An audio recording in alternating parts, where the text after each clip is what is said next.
Përkeqësohet gjendja shëndetësore e aktivistës iraniane të burgosur.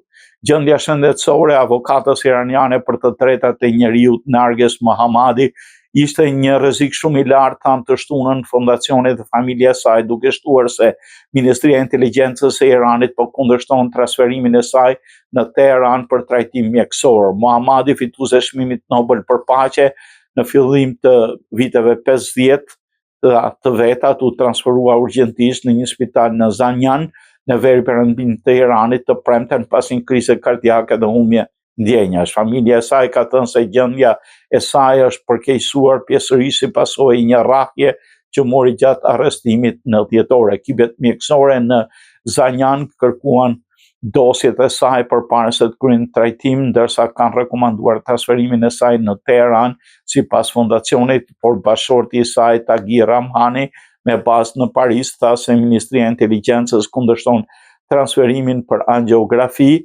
Ai foli përmes një mesazhi zanor të shpërndar në Associated Press nga fondacioni norvegjez Nobel Committee. Në deklaratë u përritiri autoriteteve iraniane të transferojnë menjëherë Mohammadin tek ekipi i saj mjekësor. Ajo ka qenë dushmëri mendore për burgun, por trupi i saj nuk është i përgatitur. Para arrestimit, më 12 dhjetor, Mohammadi po vonte tashmë një dënim prej 13 vitesh e 9 muajsh për akuza për bashkëpunim kundër sigurisë shtetërore dhe propagandë kundër qeverisë iraniane.